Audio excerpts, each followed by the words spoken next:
Hello there, YouTube friends and fellow Bitcoin enthusiasts, and welcome to another Bitcoin special.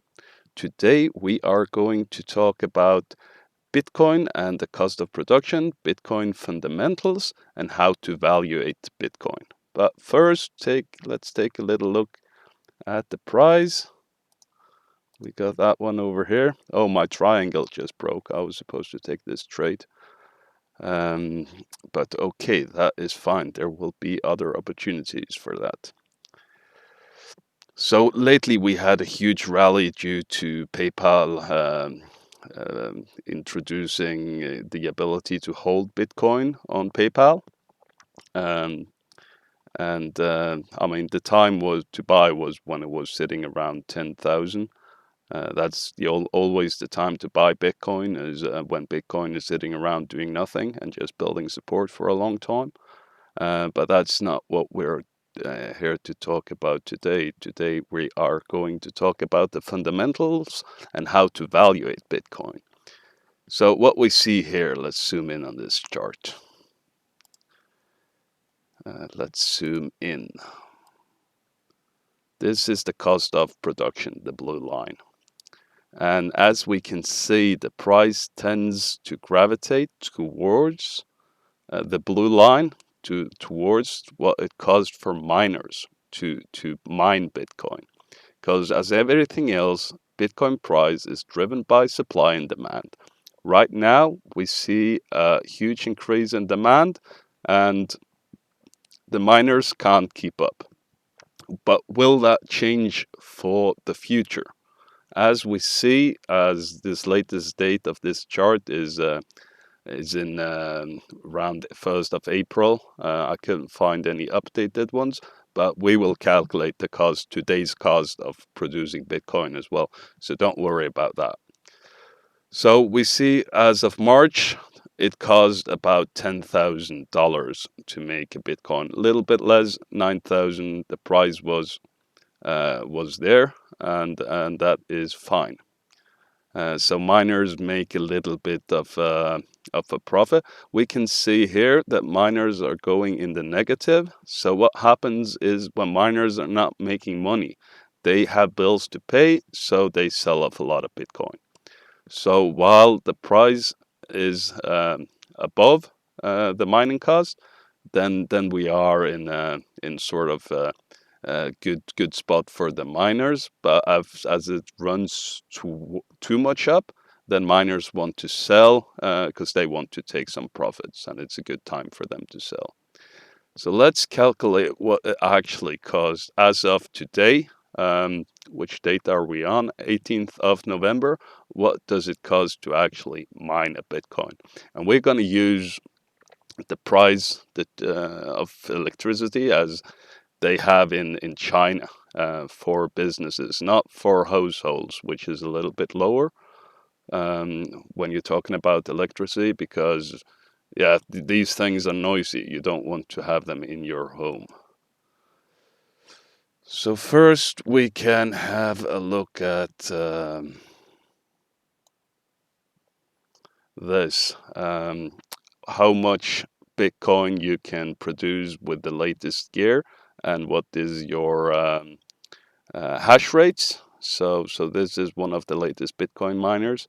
It gives 112 terahertz with a power consumption of um, 3,100 watts. So that's make you about $7 profits every day, which is good. But this is like the brand new equipment, the best of the best. Most people don't have these yet because the older ones, are not that efficient. But this is as if people come into Bitcoin mining today.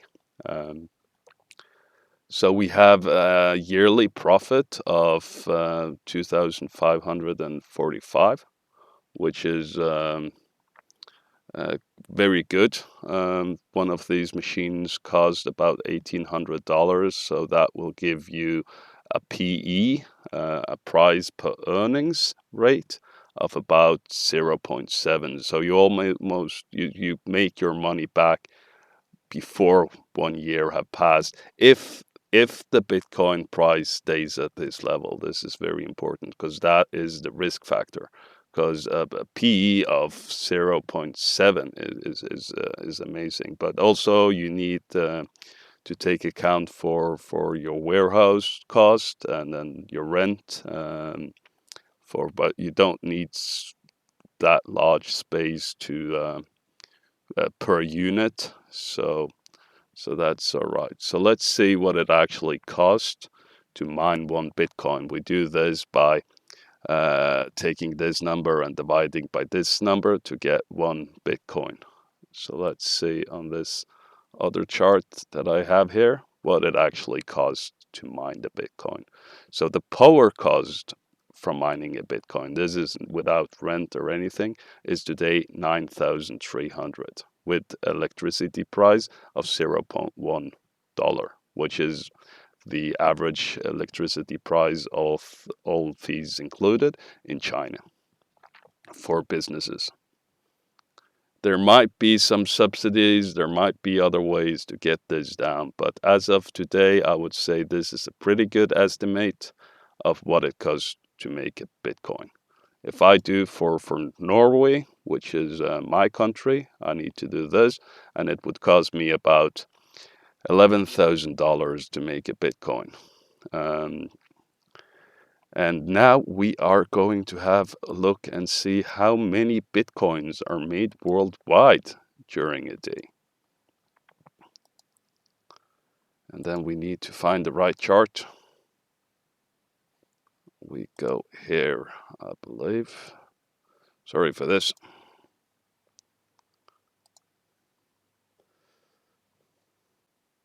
Here we are. The total hash rate of all miners in the world right now on the network is this number, 124 million terawatts.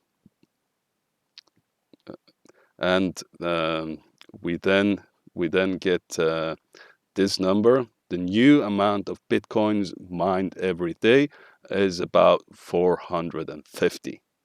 So let's take this number and see how significant that is compared to the volume that is actually traded. So about 550 new Bitcoin is made every day.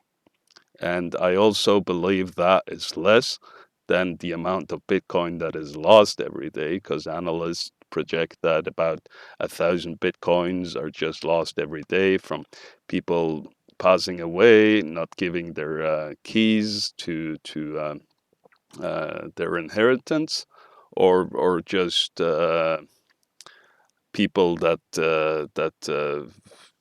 lose their wallets or in other ways lose their Bitcoin.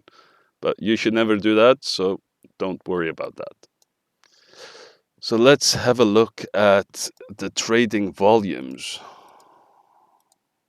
We got that here. So right now, today, we have 260 million worth of US dollars being traded. If we divide that by the price, we get about 14,000 Bitcoins being traded back and forth. So as we can see, 14,000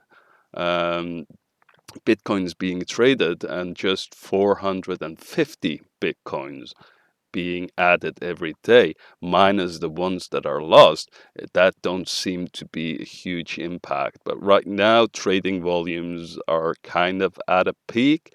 So let's say, just for being very conservative, that the normal trading volume is about, maybe we'll go as low as $70 million. So then we need to bring out the calculator.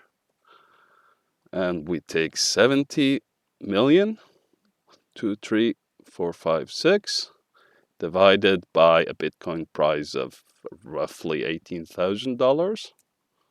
And then we get total amount of Bitcoins being traded in a day is around 4,000. So then we're talking about, okay, the new ones being added is actually 10% of the total volume traded. And what we can expect with the probability that we just saw is for the amount of miners to come up quite rapidly. I mean, with such good returns as mining is giving right now, then we can expect the miners to start mining more Bitcoin. And this is something that we need to keep track of. We need to keep track of how much hash rate is actually on the network. So that is one of the most important things to keep track of, because that will add more supply and that will drive the price down. So what we also can have a look at is how long did it take the miners the last time this happened in 2018 to actually catch up. Um, so then we will look at the rally of 2018 and we will take the time before the rally started to but what you also have to remember, the cost of producing a Bitcoin back here was much lower than it is today. So let's look at that first, because here in 2018, oh, it's actually not that much lower. It's about the same, but a little bit lower. So I think we kind of can, from just this, we can kind of expect the rally if we just think about. Of course, there are many other factors, but if we just think about this as a fundamental production of Bitcoin, and the amount that actually is um, being traded. So we look here at 2018. I would say this is the start of the rally. Maybe you can go as far back as here. But what's also important is that there was a halving in 2016, which makes it harder to produce Bitcoin. And about a year after, the rally started. It's because you can't really say maybe the rally started here, but let's, for simplicity's say, it started here. So we're at 25 of November, and then we had a rally for about 1 month. 1 month rally, a little bit less than a month before the price came. Are we looking at the right? Yeah, we are looking at the right one. Before the price just came crushing down. So I would not be surprised if the price, if this rally only lasts a month. Of course, things are not always the same, but I think we can say that we expect this rally, the current rally, to at least go for a month from its starting day. And I would say the starting day is maybe around here, 20 of October. So we're already at this first month. But maybe miners will um, catch up later this time. I don't know, but we are entering, just based on these two things. We are maybe seeing the end of this rally, but I don't think, when I take other factors into account, that we have seen the end of this rally yet.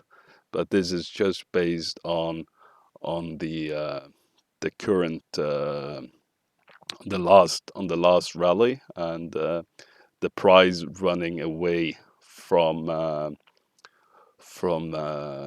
the cost of production.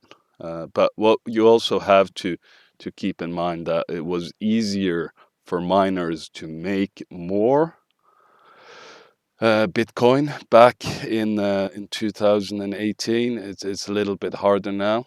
Um, so I think we have to look at also at the volumes traded back in